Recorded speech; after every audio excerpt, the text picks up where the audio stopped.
Spooky Lou Carpenbarker coming at you again. Holy hell, look at these two fine men in front of us. The one and only Vance Desmond. The one and And only Arnold Big D Schwarzenegger. himself, Dustin Alexander. Together, collectively, known as the Violent Party. How you fellas doing this evening? Wonderful. We're doing good, Lou. How we doing, buddy? Man, I'm busy. I don't know what's going on. It's a busy night. It's okay. A privilege and an honor to have you both in front of me. Never in a million years. I was just telling Vance Desmond, I remember watching this guy, I would say the year 2006 would be my guess, 2005, 2007, in a sports bar. Yeah. One of the, at that point, for years, it was my favorite match I'd seen live. And here in Fairmont. Was we it Zach did that. Vincent? Yeah, Zach Vincent. And then we did another one. I forget what the match I was in, but I actually got my arm broke, and they had that literally a mark who was paying money put me through two chairs after I broke my arm. So we did a thing. I did a frog, like I got thrown to the outside, and I did like almost a frog splash on that concrete floor, broke my arm long ways, and I knew the next spot was they had two chairs there. And I was like, all right, well, here we go. With a broken arm, got back in, got put through two chairs, and then I drove a stick, and they put me in a sling, and I had to take my arm over and shift like this and hold the wheel to get back home. Wow. It was great. Great memories at sports bar. It sounds like it. Well, like I say, in my mind, me and you go back. You probably don't know me from Adam, but that's fine. Dustin Alexander, returning guest of the show. Welcome back. The interview.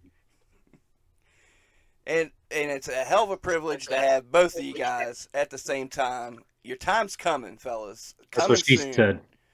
It's a hell of a privilege that you got Vance to do anything media related. I can barely get him to cut promos. You got him to do this podcast. So I enjoy podcasts more because I can just whatever. And also, this explains everything about me and you. I am drinking a Dr. Pepper Zero Sugar, and you're drinking a beer. That just says this is totally bottled water. Look at that. That says bottled water. That tells you everything about us.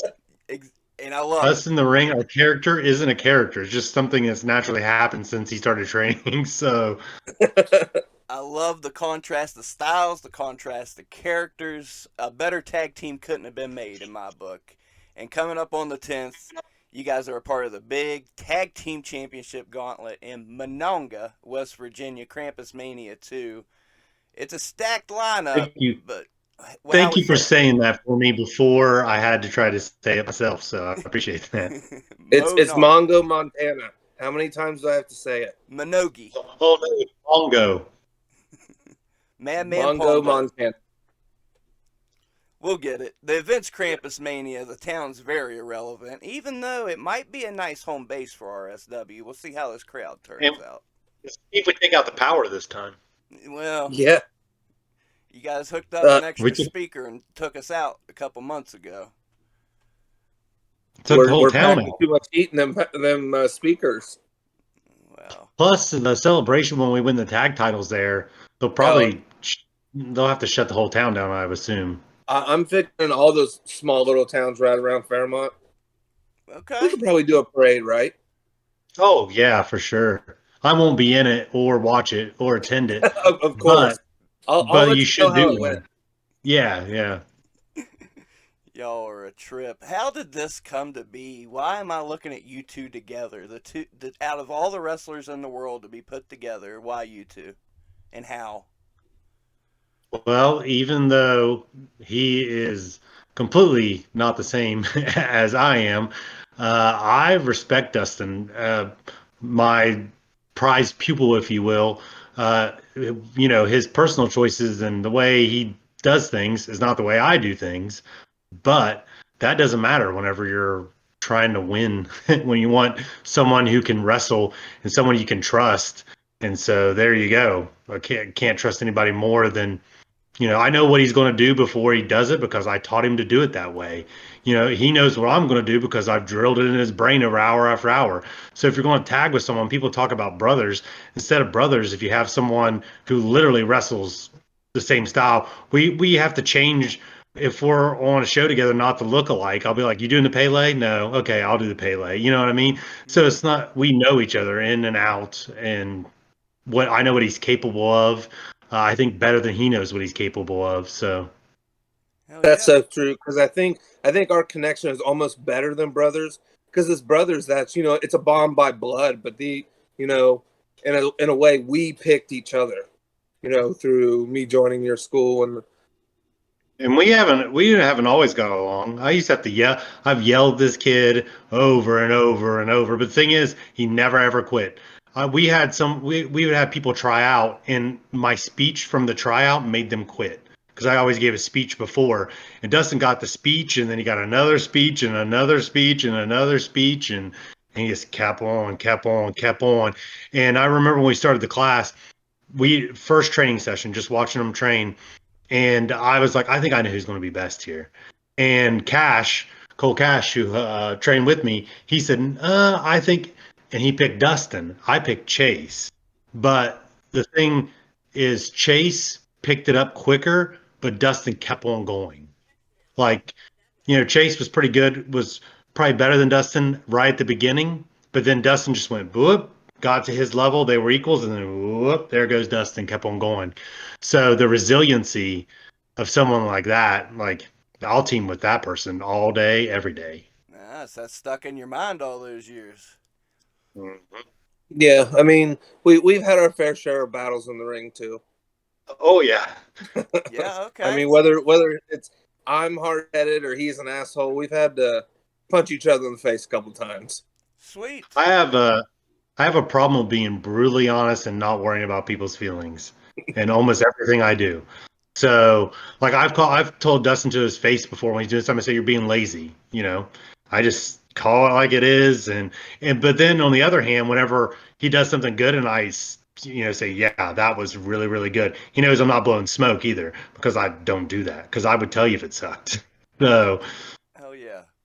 And you've earned a right to say these pieces. Hell, Dustin has earned a right to say his piece at this point. But again, you're somebody. When did you start? 2002, am I right? Fire Kid, Inferno Kid? 2202. Kid Inferno, 220 Kid. I think one time they called me. I was Kid Inferno, but I think one time they called me Inferno Kid. I don't know why. I think the announcer one time I got called Vance Des Moines or something over because I'd never been to the promotion. Apparently, you can't phonetically read Desmond. So yeah, I think it was Kid Inferno, Inferno Kid, whatever. I only did that for probably less than 6 months. Okay. So And again, I remember watching you back in Fairmont. I remember watching you. I believe you were in Summit Park at some of those shows. It seems like any indie show I've went to over the years, you've been there. I'm new to Dustin Alexander, but I tell you what, the first night I watched him wrestle was against Zeke Mercer, and I started the match rooting for Zeke, and I ended the match cheering for Dustin. So that says something to Dustin's credit. that was a banger. Yeah. Was that the 2 out of 3 falls? I believe that's up for match of the year right now, isn't it? I don't know. Actually, I think we're up for like feud of the year or something. Okay. Okay, I, feud I of the think my year. wife was telling us like the voting's real close or something. So who Oh, knows? Maybe I'll mess around and win an award and win a title. hell I mean, yeah. I Dustin, do know you I'm going to win the title, but I can't control the award. Well, So do you know how many matches you wrestled, Dustin? Do you keep track of that? It's 144. I have to check my book. It's 140 something. hell I don't yeah. have the Okay. exact. See, and I'm at 593. So, and that's not counting training. That's not counting. I don't count rumbles either, and I don't count free shows. That's professional. If I did a charity event or something, charity show, something like that for another worker, I wouldn't count that. But so I'm at like 593. So between us, that's 700. 750 matches. I bet there's no other team in there you can add their match counts together. That's 750. Yeah. I bet there's none that even surpass 100. If you took everyone in the ring, I'd be hard pressed to believe that would even be 100. Experience. So on my side, you have experience. I've known this thing of wrestling more than I know anything else. And then, so what problem with experience is your body can't do what it used to do. But then that's where Dustin picks up the slack. So Ah, perfect. Perfect. And I'm thinking about the teams in that match. We've got the Murder, brand new to the scene. The Unappreciated, definitely on the come up, but still fairly new to the scene. And With Bake in their corner is their key to victory, as we clearly saw in their match against us. But Man, yeah, you know what? Fuck the Appreciated and their stepmom. All three. I can't fucking stand them. Why? Next. are we hoping that you get those guys in the ring for a minute? I'm hoping I bust Logan Taylor's teeth out. How about that? Let's hope for that. Damn. I already proved a little bit of a point, old Nick Gage's brother, but I always am up to teach a lesson after lesson after lesson. You can ask this man who's tagging with me. So In a perfect world, who would you guys like to pin for the belts in that match? We also have, oh man, why is it escaping me? it's a gauntlet, so all is an option. We'll go one, and we'll go all the way through if they want us to. Okay, okay. I'm not sure how the teams are decided, so I just hope it works out in your guys' favor, for sure. Give you guys a fair shake at least. We don't even need luck. We got it. Hell yeah. Luck is for losing. Well, Exactly. Yeah. both you guys been on a roll and real shoot. You've been killing it. I'm sure, dipped your toes into other places, made a name for yourselves there. Until this point, for each of you personally, looking back, what's your proudest accomplishment so far? You go ahead, Chief. Proudest accomplishment? Yeah. Doesn't have to be a title or can be or whatever. I mean, I guess the answer's kind of corny, but graduating wrestling school, honestly. I mean, I never thought I would ever wrestle. So to find a wrestling school, graduate, and be able to do it at a pretty high level, I think that's it for me. I mean, titles and accomplishments are awesome, but, proving you can do it at a high level with other people that are doing it at a high level, I think that's it for me right there. That's the real shit. Yeah, I like it. So mine, Dustin's heard this before, so it won't be a big surprise. Mine is my legacy, which are these kids. Logan Taylor, as much as an asshole he is, this man tagging with me. All my people that I've trained that are going to carry on, hopefully, the way my philosophy on professional wrestling. So my proudest moment is seeing these guys do better and better. Like, I don't care about, I want to win a championship, not because I crave being champion like I used to. I want to win a championship with my prize student, before my career ends. That's what that's the kind of things I care about anymore.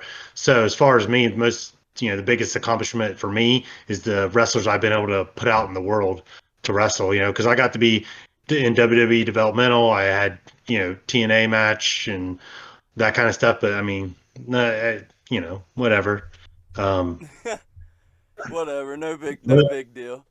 Well, I That's mean, those awesome. things they're cool at the moment, it gives you like the adrenaline rush, but it's not something that like lives on. No one cares about my squash match on TNA or my like, year in developmental that I didn't do anything really, just did tag match in OVW. Those things don't carry on. No one's gonna be like, remember that OVW developmental match that was on local TV in Louisville? No, but these guys are going to branch out. You don't know where this is going to go. You could see Dustin Alexander on AEW next week, and that would be a much better legacy than anything I've done. So that's my big thing, my thing I hang my hat on anymore, and it's been the best thing I've done. So Hell yeah, that's legacy. That's definitely very humble of you. But I am curious, who squashed you in TNA? Abyss. Oh shit. I have Okay. the match. It's on a Japanese wrestling website. Some friend found it. I took a couple screen caps off of it, but yeah, I have the match from that somewhere. I think I actually did a screen record because you couldn't download. It's like the weirdest Asian-y version of YouTube that I can't read anything. Uh. I can just see the. But yeah, I wrestled Abyss before the pay-per-view where he worked. I don't remember, but I also took a diamond cutter from DDP. They needed someone to do the Ravens hooded uh, like druid dudes or whatever. Uh. So I had to follow around Raven for some reason for like 4 hours because he wouldn't let us leave the site and do that thing. And then I just got squashed by Abyss. Like Raven also, here's a cool little name drop thing. Raven has notebooks of every promo he's ever done. He Wow. had a notebook, was writing it all out, and then would fix it, like go back, and then he had like tons of notebooks with all this shit wrote in them, which I'm sure those things would go for. You could sell like copies of those, and people would buy them. Be like a training book on doing a promo. But so I did, and they used me getting destroyed by Abyss as some of the pay-per-view footage too of like Abyss's Reign of Terror or something like that, which was kind of cool. But Oh yeah. And it's funny you say Abyss because the show that I saw you in, that amazing match that I'm talking about, Abyss worked that show, either that or another Mhm. show, and I Yeah, actually got to have drinks with him that night, and he was one of the chillest dudes ever. Seemed like a really cool guy. he's a great guy still to this day because he worked a lot of those shows too and worked with me on Impact or TNA, whatever it's called, time. But every time I see him, he's like, "Man, we had a good match. That was a really good match." It's like a 3 minute squash, but just him being a nice guy. He's like, "Yeah," I was like, "Yeah, yeah, it was good." But Yeah, he seems like a very humble, chill dude. I'm looking at the graphic. The team we forgot was actually a very fastly up and coming team. My next interview, actually. Brotherly Love. These guys are some characters. How do you deal with Brotherly Love? I don't know who that is. Ooh, okay. I guess the one guy's the kleptomaniac who steals everything, and the other guy looks like Ricky from Trailer Park Boys. I mean, I don't know what you want me to do with that. And they carry around cans of Cheese Whiz or something. Yep. Like, Oh, yeah, I saw a very short glimpse of these guys because I think their match was at mine. I was getting changed, but I think I've only seen a little brief thing. But here's the thing. Hmm. Uh, I'm not saying this to be egotistical. There's not going to be anyone in that ring who's going to be more vicious, more violent, and more experienced than me. Hmm. And I know that my partner has my back 100%. So I don't care at all. Fair Bring point. it. Okay, and just to kind of hype these guys up a little bit more, because I got to hype the match. These guys are going for the IWC Tag Team titles as well very soon. Either I believe this weekend, so they might walk into the show with tag titles. They just dropped a brand new YouTube show that's off to the races. So again, and you got the murder in there. Billy Knox and his crew has been on a tear this year. Have either one of you worked with any of them yet? I, I've definitely paid attention to that. Yeah. No. when we were doing the fair circuit, I tagged with Billy and Phineas one time. That's as far as it went. And you were asking earlier who we wanted to beat. That's who right there. Yeah. Billy and Brother Duzan, whatever his name Mhm. is. We are going to beat them. So there's no doubt we beat the champions. It's not that, oh, well, you pinned the other guy. No, we're going to pin Billy and Brother right there in the middle. So they Okay. ain't got to worry about that. See, Okay. that's how you know he's a Vance Desmond guy right there. Okay. And you say you've been keeping an eye on him. Do you like what you see? Do you not like? Where do you stand? I was actually pleasantly surprised at how good they were because I know that they're young in this business, and when I saw them, I was actually kind of blown away. I actually have run into them and tip my hat to them because they are very talented. Yeah. And they have amassed quite the following. Definitely been a good thing for the not only the company, but in my opinion, who am I? But in my opinion, the scene overall, as far as the local scene, the West Virginia, PA, Ohio scene, I really think they're making some positive changes that a lot of folks aren't even aware of, and all you guys are, of course. But I think we're in for a hell of a 2023. Oh yeah, yeah. The year of the violent party. It's going to be the best one we've ever had. For sure, you guys are due. You're definitely due. I can see you shining. What's the perfect 2023 look like to you, to the Violent Party? Uh, Tag titles, that's easy. Check that off next week, and Mm-hmm. then just prove that there's no team that's going to be better than us. Beat every single team. If we have to, start back over again and beat them all again. Leave Tim no options to start having to bring in teams because we're just going to roll through everyone. Oh, Okay, so who do we bring in? Who's the perfect opponents? Who would you love to work on the scene right now that's available that you know? Not okay. I Ooh, can beat him's one thing, but who would you have an awesome match with? yeah. Any anyone breathing? You wouldn't have. There's some folks out there they might be slipping. You never know. But who would ideally? A really good tag team. Heat Seekers are really good. Okay. Yeah. Speaking of Pittsburgh guys, the Money Shot, Elijah Dean and the Nystrom, I like to work with them. Okay. The main event.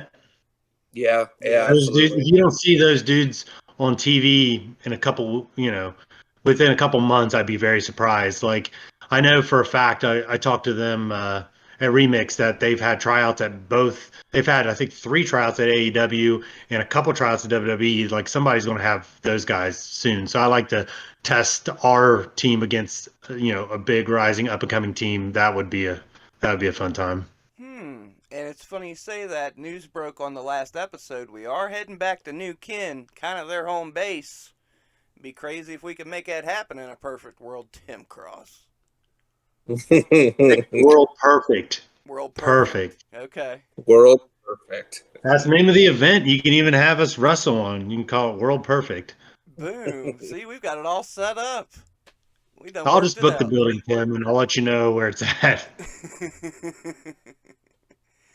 You guys had a hell of a match last time around in New Ken.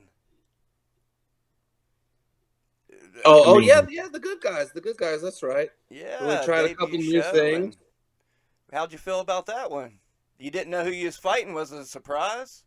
Yeah, I mean, I've been out of RSW so long, almost everyone's a surprise to me. That's why I don't even know I haven't got a chance to even be in the ring with most of these guys. So yeah, I mean, especially for me, like at least he knew a little more than I did going in.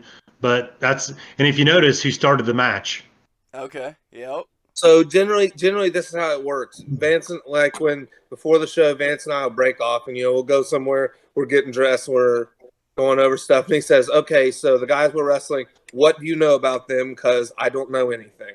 And then we Yes. spend 15 minutes of me filling in everything I know, so he can formulate a game plan. He also knows how I watch wrestling, so he can Mhm. give me if I can get his opinion on something. He knows what I'm looking for, you know, as far as strengths, weaknesses, things like that. So Absolutely. Hell yeah. Hell yeah. And like I say again, awesome match. Definitely. Well, and you see where you are after that. We're in the tag team gauntlet. And like I say, we're at the end of the year awards. I know I'm bouncing all over the place, but it's been a great year for RSW. What's it been for you guys seeing this growth and the success? And I don't know. In my eyes, RSW has been on fire. What's it been like for you guys? I think I get a good perspective because I haven't been there in so long, even longer than Dustin. So like I got to see them when they first started, and then I get to go jump right to right now. So I can see the huge growth, because it's night and day from last time I was there. Definitely. So I definitely can tell, you're seeing, the growth over 6 months. I got to jump and see a growth over a year and a half. So Okay. And Dustin, what about you? What's it been like Man, for you watching it?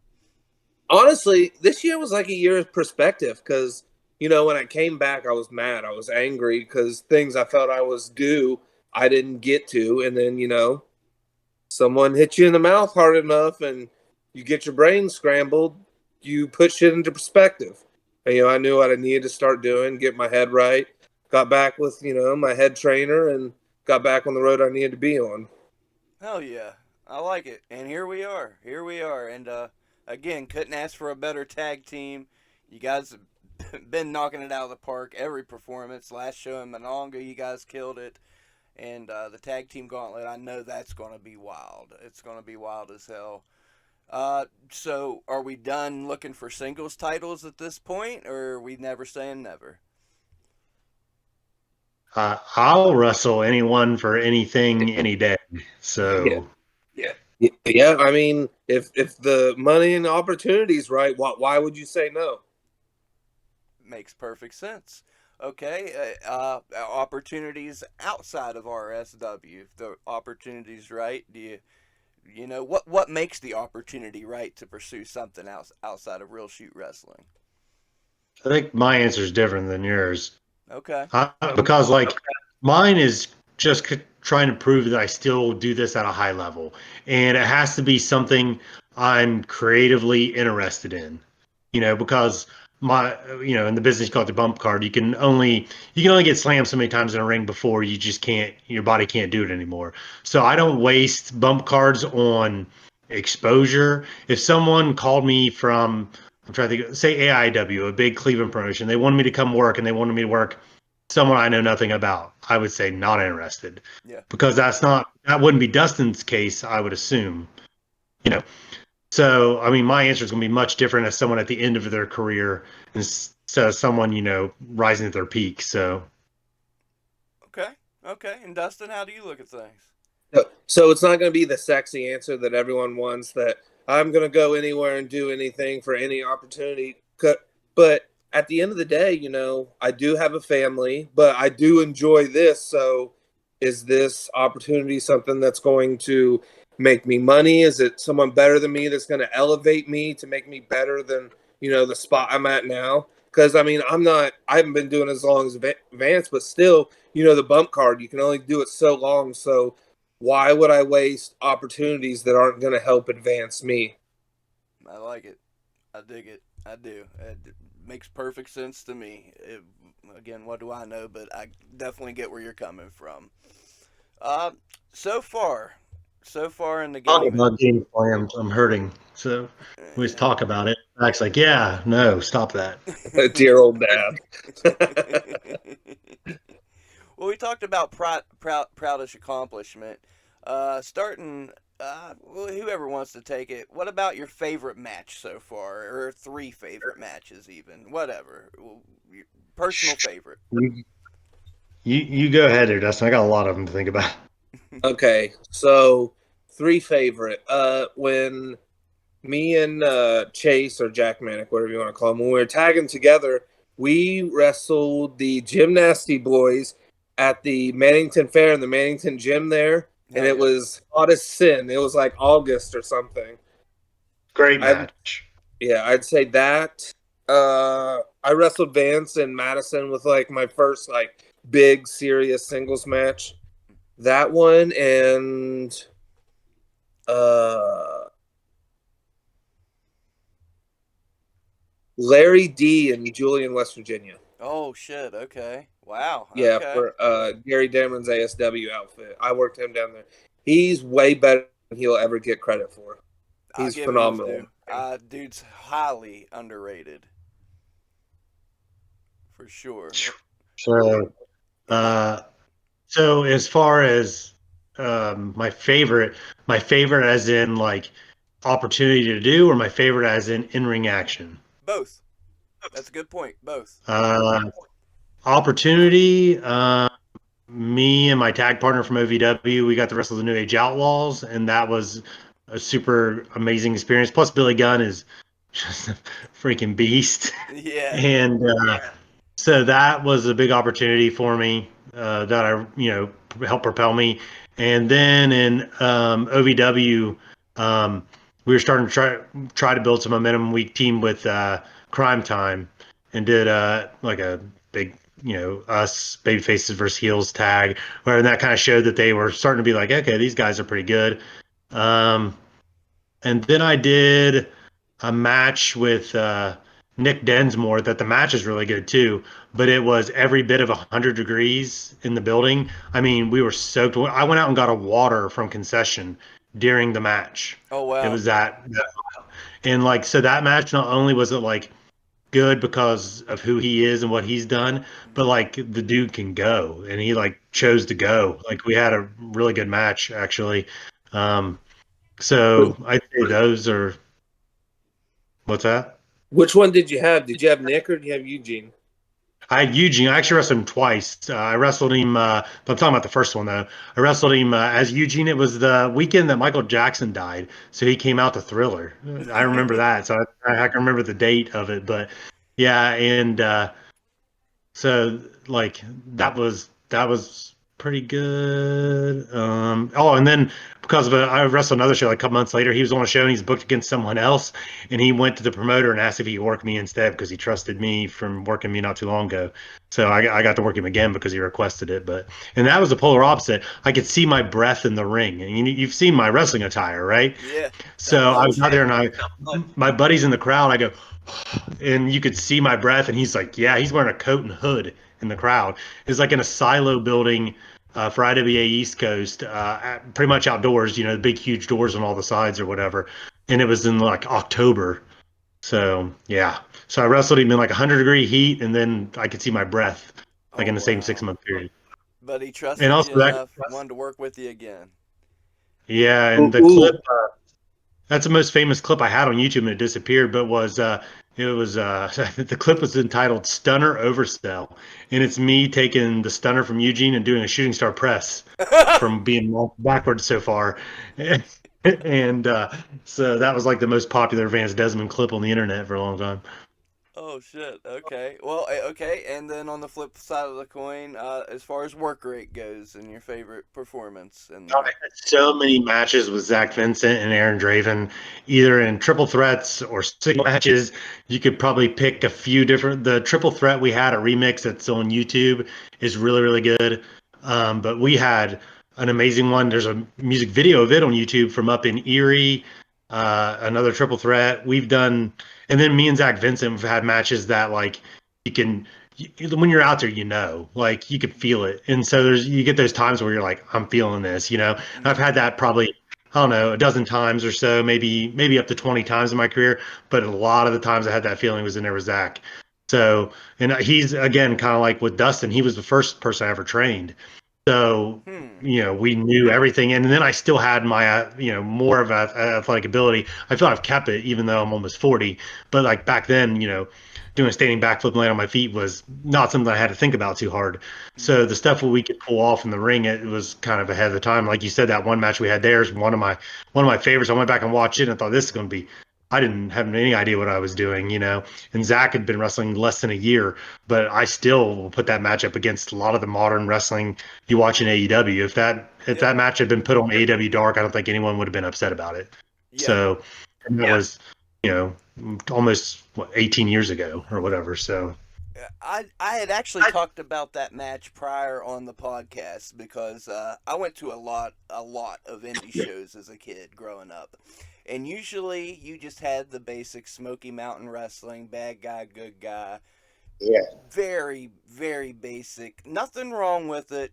But that was the first match when I was like, oh, we're getting some of that Ring of Honor X Division stuff. There's guys around here that can go like that. And I'm sure I'm not Well, the they only made the one. X Division for us. Me and Zach have been doing those kind of matches, and so like TNA's X Division was popular at the time. Hmm. So that's how we ended up with our own X Division title. That me and him won back and forth, like at the beginning of my career. Okay. Okay. Yeah, the timing was perfect on that as far as when you came in and everything. And here we are. You're still going. Have you taken any breaks or has it just been since day one we've been going? No, I have whenever I was like, yeah, I don't want to pursue this as far as being a wrestler, like you said, world titles and traveling different countries and all that kind of stuff. When I was like, yeah, that's not my goal anymore. Hmm. I pretty much thought I shouldn't wrestle if that's not my goal because I'm a hardcore guy that if you're not trying to be the best wrestler to ever live, ever, Yeah. then I don't know what you're doing. Like that's just the way I've always been. Like my goal, I was never shy. I didn't say to work for the WWE. I said the main event WrestleMania. Like Okay. so I was never a you can do this part-time type of guy just for fun. And as I've gotten older, that's changed obviously. But like that I took probably a year off then, maybe almost a year.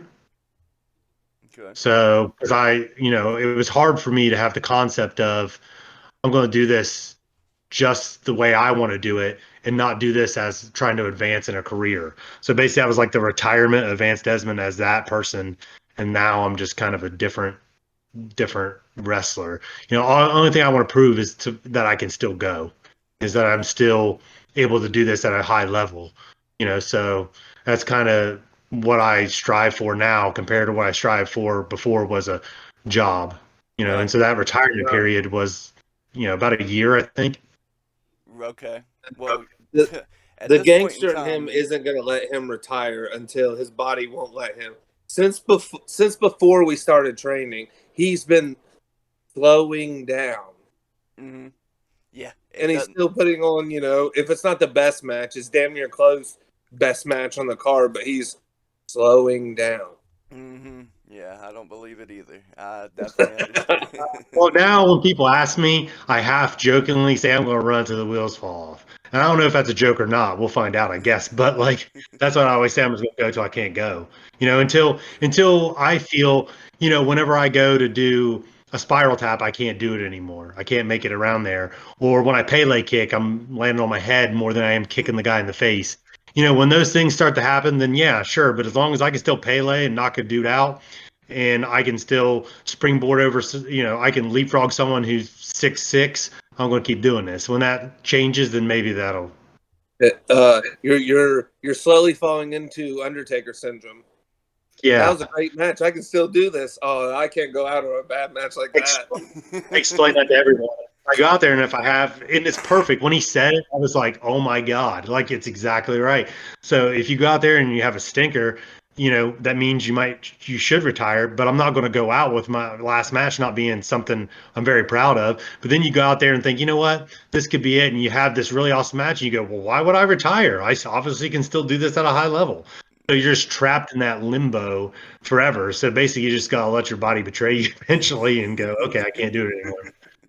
I guess that's a hell of a way to look at it. But I don't see either one of you slowing down anytime soon. You're both killing it.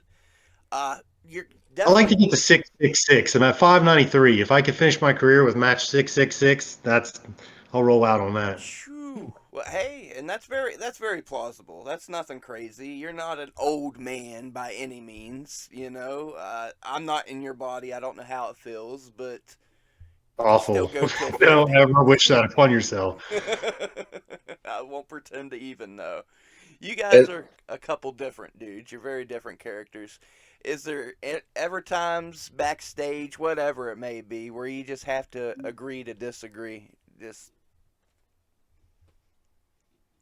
Um, Pretty good at finding a common ground. okay. And I mean, on most things, like after wrestling, especially in wrestling, because I mean, I trained him. But as far as when we leave the wrestling venue, we aren't going to the same location most likely. I'm going to bed, as soon as um, possible, straight home. That's it.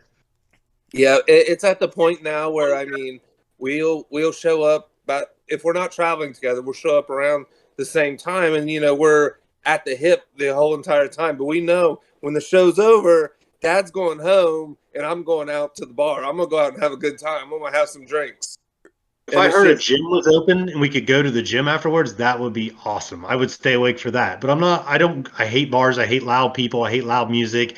I hate concerts because people will stand up and jump around. I'm like, just sit in your seat and watch the show you paid for. I actually almost had to fight a man for standing in front of me while I was trying to sit at a concert. So yeah, that's the kind of dude I am. I, What concert were you I at that you wanted to fight this man? It was some terrible country concert that my ex-wife I bought tickets for, and we're in the bleachers and we're at like an angle, right? Mm, And so they come over, we're at the steps, like sitting at the steps. They come over and stand at the steps, like right in front of us or whatever. And I go, "Hey, I can't see." Hey, like that. And dude said, mumble something like, "Well, don't bitch about it, stand up," something to that effect. uh, And so I, being violent, turn into my true self, Violent Vance Desmond, stand up and go, "What the fuck did you just say to me?" mm, And he goes, I was saying if you guys were standing, you'd be able to see. And I was like, we don't want to stand. We paid for seats, so don't stand in front of us. And he went back and sat in a seat. But yeah, so that's the type of person I am. Sit down, be quiet, relax. But then, so I think I get it all out in violence. Like that's when I get you know, that's my outburst. I don't have any partying outbursts anymore. I haven't really ever my entire life. I've been an old man since I was like 20. But like, if I can go out there and just beat the shit out of someone, okay, that's a party. That's where I'm excited to do. And so as much as Dustin likes the other style, he can meet me at this style and we're good with that. oh yeah, as different as we are outside the ring, after we're in there in that bell ring, It's a snap. We're on the same page. We're ready to go. I dare you to try and keep up. I teach wrestling. The speech I give at the beginning, I always tell everyone this can be life and death. Like people die in this wrestling ring. Yeah. If you're not in there being serious, ready to protect yourself, ready to fight, ready to do what you need to do, you can die. This is not playtime. So that's like the very first speech I give everybody who wants to be involved in the professional wrestling business. Tell the story. You're talking about the crying guy? Is that the story you want? No. About you dying in the ring. Oh yeah, I died in the ring you guys know Jabari?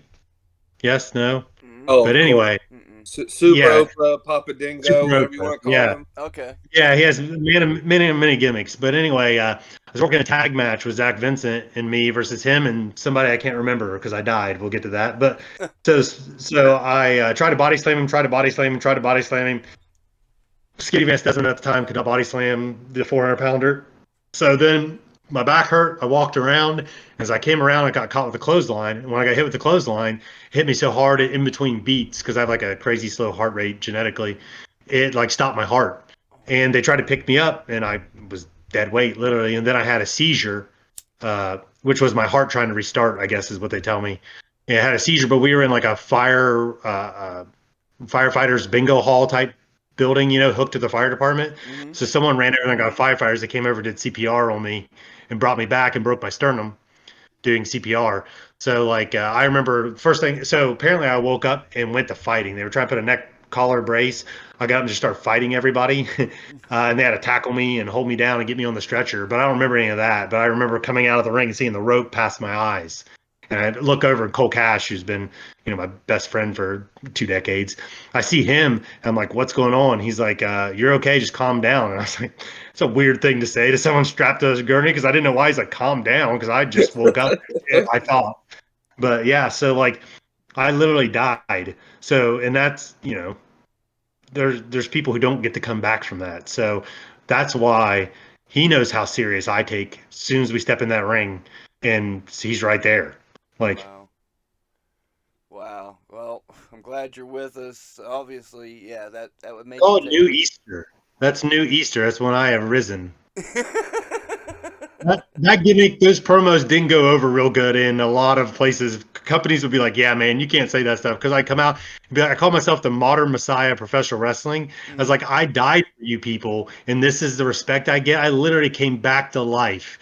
That's why I'm your messiah. Before Seth Rollins, by the way, who also took my courage down. But so that was my thing. But too many promoters are like, "Man, don't do that stuff." Like, we got a lot of families. I'm like, it's not unfamily, but like, yeah. So yeah, I used it too. I mean, Did Jesus you was do it on. for Dirk?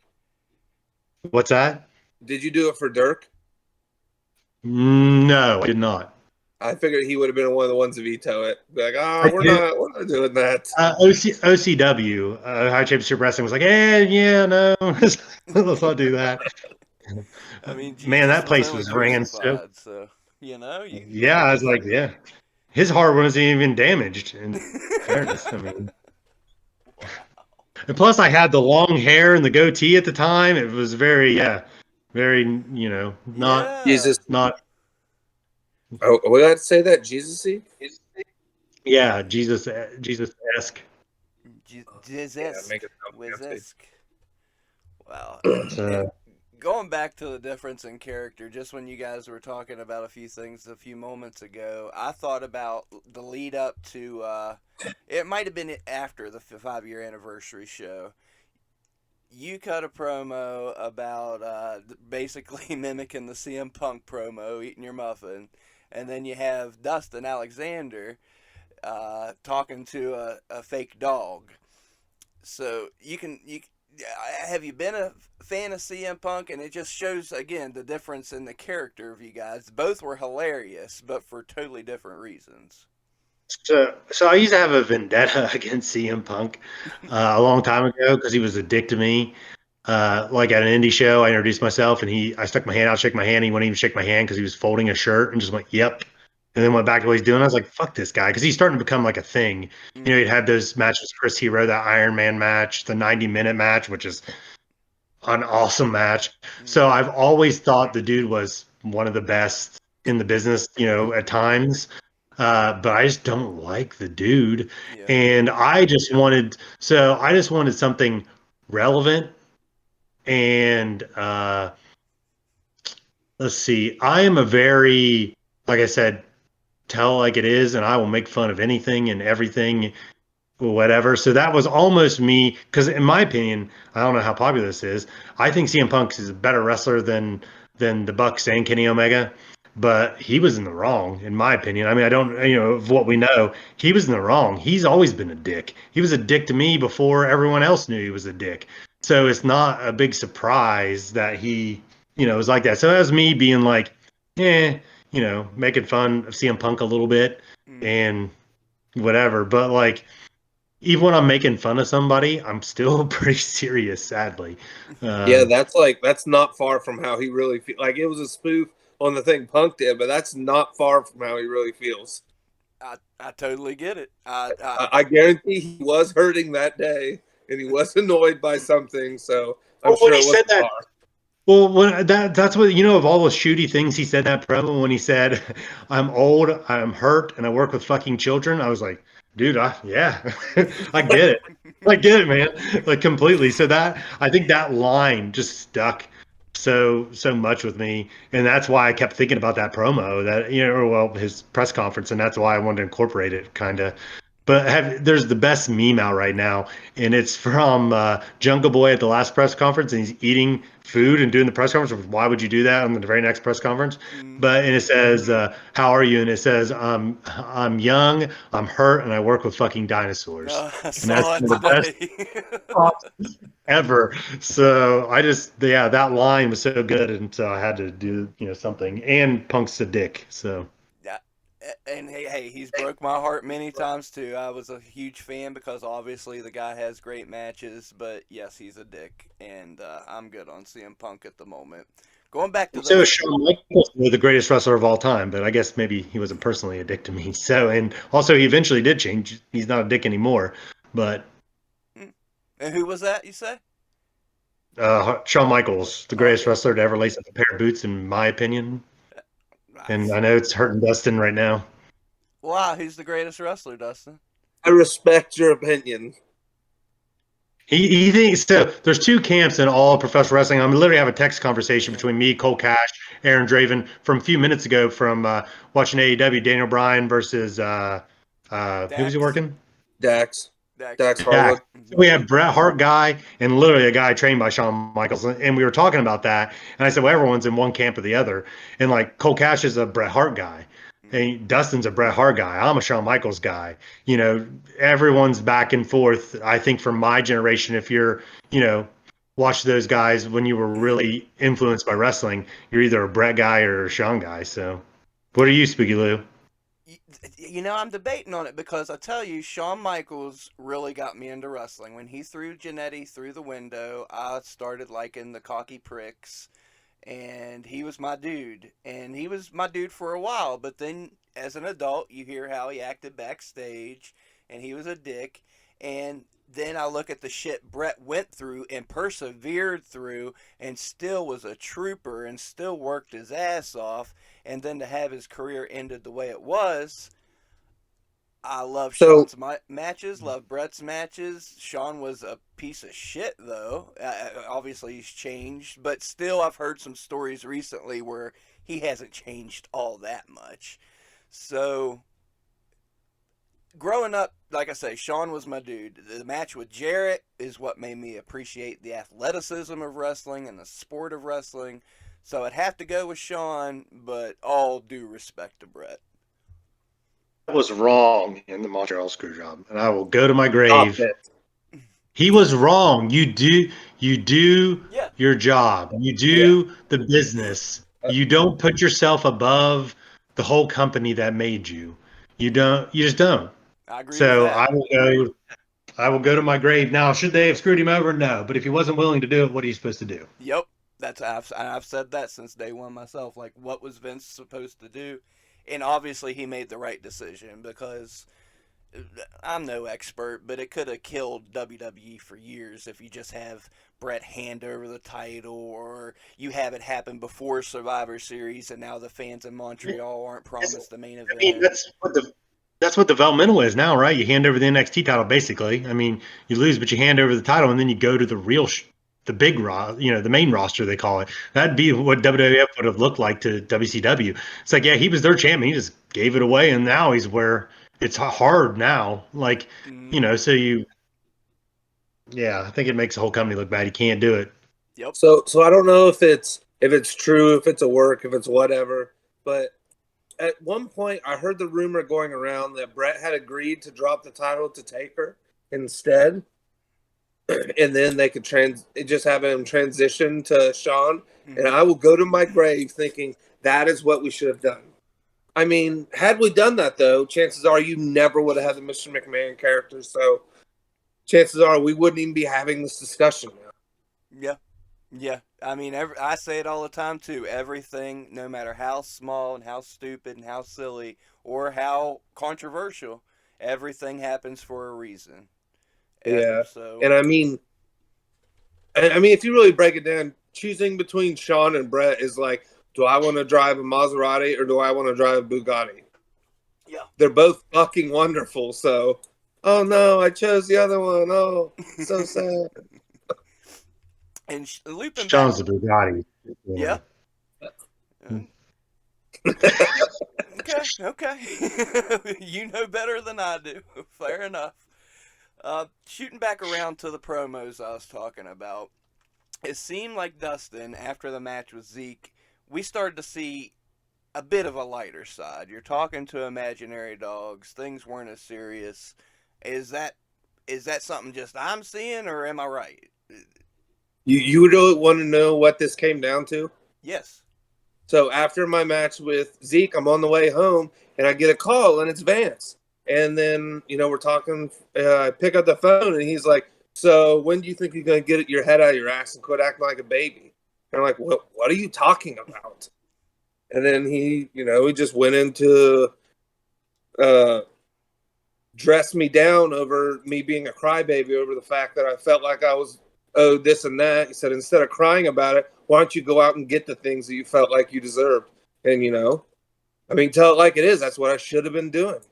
Okay. I shouldn't have attacked Zeke when I came back. I should have. Go ahead. Dustin's got to be comfortable being himself and not being somebody else. So I think that's what you're seeing in the promos is him being himself, and that's part of him. And instead of trying to be like what he thinks is going to get him ahead, do his thing, work his ass off, and there you go. And I think that's what you're seeing is just him relaxing and being himself. And I mean that's what I see when I see him, And, the promo and all that stuff. and that's a very good point. I'm glad you brought that up because since I've hit Facebook, I've had a lot of people message me. What is real shoot wrestling? Are they actually trying to convince us this is a shoot and this is real? And the way I tell it to him is the way it was explained to me, and then I jazz it up a little bit the way I look at it. Real Shoot Wrestling was founded by a lot of shooters, is from what I was told. A lot of people with shoot backgrounds, amateur wrestling, MMA, etc. So they had a lot of shooters. But on top of that, what you're seeing in the ring, a lot of times that's extensions of these guys' personalities. You're seeing the real person in the ring from where I sit. I barely know you guys, but as I learn more, yeah, Dustin's a Oh, goof. well, You're Go ahead. I'm overly serious, too Yeah. serious. But like, and that's what's special about RSW, as you're pointing out, like real shoot wrestling. It's because Tim lets he doesn't bring you in and say, I need a plumber wrestler. You know what I mean? He comes in, he says, I brought you in because of who you are and what you do. You do your thing, and you're who you are. And so that's why I think that's part of. I don't know if that's why the name is, but it's definitely like an odd coincidence because at Real Shoot Wrestling, almost everyone's who they are. You know what I mean? Mm-hmm. Like it's not really characters; it's just the extension of who you are. So yeah, I think you're on to something like big. Honestly, like the way you're. From what I've experienced, Dustin, what would you say about it? Uh, I think you're pretty spot on. with your dissertation. It really is. It's like Tim brings you in with the understanding of what you've done and what you can do, and then he's go out and do it. I don't want you to do more than what you are. I want you to do what I've seen. What I've seen, I want you to do it on my platform. That's basically what it is. Hashtag name drop. Claudio Castagnoli loved the name Real Shoot Wrestling because we had a car ride and me and him were just talking about it, and I said it, and he said it like 2 or 3 times in a row, and he's like, that has to be the funniest creative promotion name of the 1.5 million that I've ever heard. Hell yeah. Wow. He goes, but are you guys really real shooters? And I said, I'll never tell. Well, and since we're on the subject, I think there's a damn magic crew right now. I think Tim Cross is definitely part of that magic. We're really in a good place, but I'm new to it all.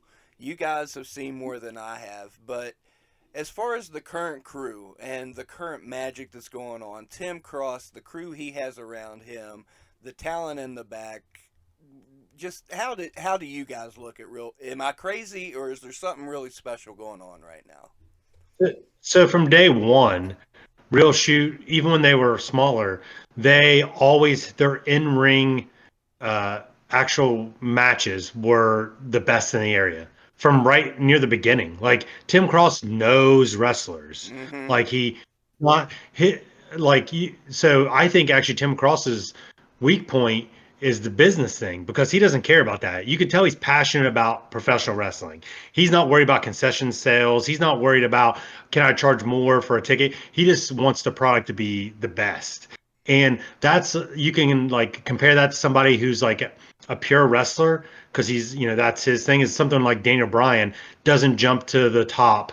It takes time and banger after banger after banger after banger, year after year after year. That's what Real Shoot does. Every show, match quality is better than everybody else, show after show after show after show. But you don't have there's not a big flashy thing, a big sparkly thing that gets attention. That's why it builds so like Daniel Bryan. He wasn't some huge jack dude who just got put in OVW and then put on TV. He just kept producing, producing, producing. And eventually, when you produce like that, you become the top guy. So that's what Real Shoot's doing. They're doing it the way of just having good match after good match after good match and just forcing people to pay attention. They're not bringing in 90 names and going, here's all these people. They go, no, we know who can wrestle. We're going to bring the guys in who can wrestle, and we're going to let them do that. And that's, I feel that's the best comparison to Real Shoot. It's a guy who is working his way, being a great wrestler instead of being a bodybuilder that we're trying to teach to wrestle. That's what Real Shoot is a real, again, goes back to the name or whatever. But yeah, that's how I completely see Real Shoot right now. I dig it. I think definitely what sets Real Shoot apart too is that locker room. Everyone is hungry. There's no one that's like, well, I'm just here and I'll collect my money and I'll do a little bit out there. It's like it's a healthy competition between everyone wants to outdo everyone else. There's no the proverbial popcorn match. There's nothing like that. Everyone out there wants to beat whatever match came on before them and whatever's coming after them. And I'm going to take a little credit for something. And what he's talking about there is my guys from day one, we would do the student of the week and write it on the whiteboard. Someone who busts their ass better than everybody else. We want it to be a competition. And so that's where I strive. That's where Dustin strived coming up the train in the first place. And so this kind of locker room is perfect for us. We like I have the mentality when I come back through the curtain, I go follow that to the boys. I may not say it vocally, but that's the way I feel is like, come on, everybody step up because I'm not coming down. So you come up past me. Come on. Like I want someone to take wrestling from me eventually. Mhm. So uh, that's what I love is the competition like he's talking about. Good. I don't remember. I don't remember if it was you or Cash, but we were working a show, and one of you says, if I have to take my time and put this gear on, you better outperform me after I'm done out here.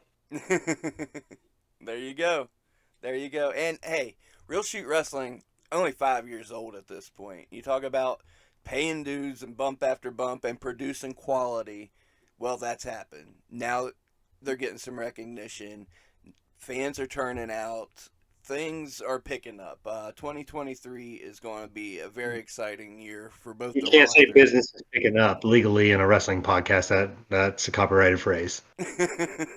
Well, on this, believe me, this podcast, I don't even know what happens on other podcasts. So I was just, Here's one of our we had a podcast called AEWTF. Like what the fuck, because when AEW first started, there was a lot of those moments. yeah. But we had a buddy of ours who works for the WWE in production in NXT on a podcast, and WWE made us pull a podcast with him on it. So people will see these little small podcasts apparently. But don't think that we can't get you canceled because I've done it before. I'll do it again. So. Fair enough. Fair enough. Well, we better get while the getting's good. I've kept you both for over an hour. Definitely an honor and a privilege. Before I let you go, both of you guys, whatever you want to leave the fans with before you leave, and also, most importantly, promote anything you want to sell, your socials, whatever. My platform's yours. Whoever wants to go first, by all means, have at it. You go ahead. So I just want to, I guess, tell a quick story about like on I guess how maybe like the Violence Academy and like our team was different than the upbringing maybe some other teams. Mm-hmm. So on the when Vance finally finds a group of us, I I'm opening the school. I want you guys to be a part of it. The very first day, he's explaining to us how paying dues are a super important part of this business. Guess what we're doing on the very first day? What's that? Tim bought a brand new gym, and we had to go to his old gym and move every piece of training and workout equipment from one side of town to the other. Okay. They moved just free weights. We moved something like almost 4,000 pounds of free weights that day. Wow. Yeah. So you can imagine, moving this stuff, how exhausting it'd be, right? Yeah. Yeah. So we get done. We're done moving all this, and Vance Now goes, put up the ring. Yeah, put up the ring. Wrestling training starts in 45 minutes. Oh wow. Okay. Well, and we start out with 100 squats, and then most of them were laying, crying, throwing up. I actually went up to Jack Manick and leaned down because you could tell he knew he was the most naturally gifted. And I said, "Looks like you're not the best at everything, are you?" Because that's the way I poke and prod or whatever. Because I wanted him, because I was afraid he would try to coast. Okay. He had a natural gift, so I was like, this kid's gonna try to coast. So that was my from first day poking. But yeah, we don't do anything the easy way. We've had people throw up and come back and finish training. So Yeah. See, my dream was to be a pro wrestler, and I watched a few things on training and different things, and I just know I'm not an athlete, so that's why it took me years to find some way. I've been trying to weasel my way into this business for years without athleticism, and I finally figured out my way. So I've hey been. man, there's a lot of people who are way more important than wrestlers who are not wrestlers in the wrestling business. So yeah, don't keep doing what you're doing because there's a lot of room. There actually needs to be more good outside not wrestlers doing stuff like this. So yeah. Well, This makes what we do so much easier to give us a platform to put our thoughts and ideals out there. Like you guys, commentary, on screen personnel, all that stuff. That's just as, if not more important than what we're doing in the ring.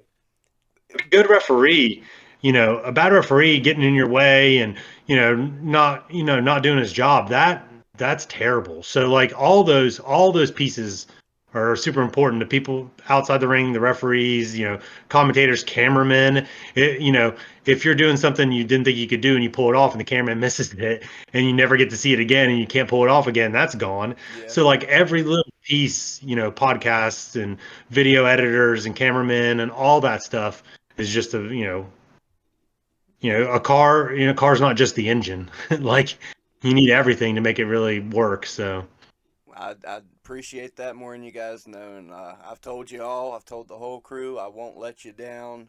My platform's your platform, so if there's ever anything that you need to get off your chest, something you need to sell oh, coming up. here I'll plug myself and shoot on people at the same time, multitask.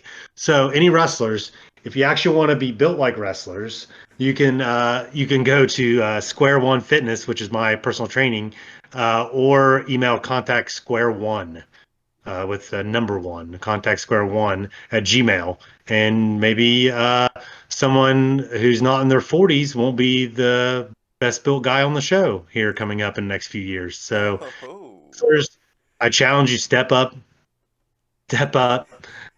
Uh, you're athletes, strength, endurance, those things matter. Um, so yeah, there you go. hell yeah. Hell yeah. I appreciate the hell out of both of you. And Dustin's been on before, always appreciated. I heard you were going to be, I heard you was going to be one that was going to be hard to get on the show, just from some sources. And I put it out there on social media, said, hey, I'm looking for some guests for the podcast. And hell of a minute, you Well, like I volunteered. said earlier, Dustin actually said, I'm surprised you're doing a podcast. And I said, well, I haven't done a promo because I don't want to, because I don't like promos. That's not my thing, but I can do a podcast for Okay. sure. So this is me trying to contribute to a company that, you know, has faith in me and real shoot and try to help, get the word out because people need to know. Like I said, Yep. these matches are too good for not to not have huge crowds watching.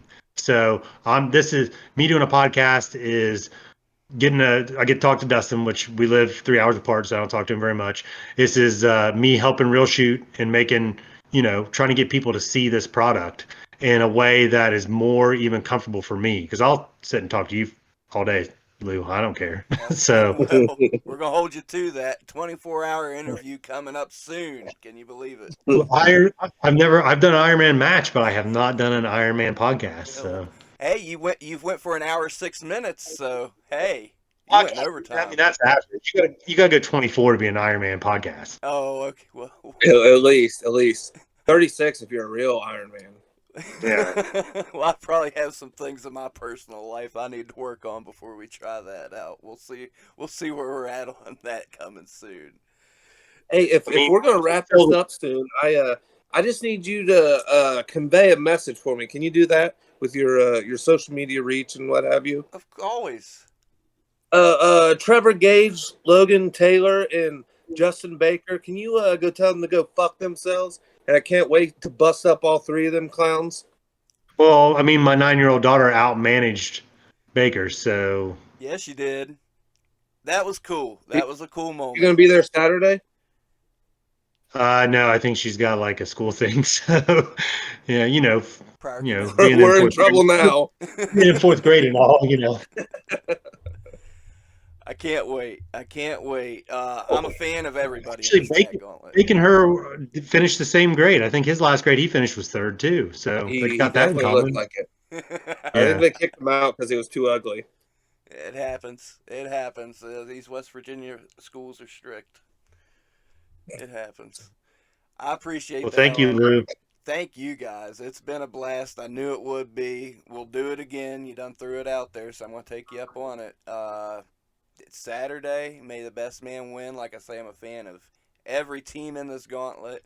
I'm more stoked for this match than I have been for Hey, any matches in hey, a just long time. you can just edit this out. You can just say we're going to win. Just edit it Yeah. out. No, Yeah. I won't tell anyone that you knew that we were going to this win. is It's fine. this is just three dudes talking, and you being honest that Okay. we're going to Well, win. coming up, new RSW Tag Team Champions. You heard it here first. The Violent Party. There it is. See, you even got an exclusive. There you go. Oh yeah, Yeah. breaking news, baby. We didn't even charge you for this, so that's a deal for you. Shoo. I'm in his PayPal right now. That's why I'm using my computer. So, Oh, I should have known. all Good right. luck with He's my Well, thank you, Lou. PayPal. I thank you guys. To my listeners, live your dreams. These guys are. They're living proof. Do what you want to do. Be kind to each other. Don't take no shit. But just live your dreams. Be happy. Come out, check out RSW December 10th, Krampus Mania 2. Check out the new Tag Team Champions, baby. The Violent Party. I love y'all. Stay spooky.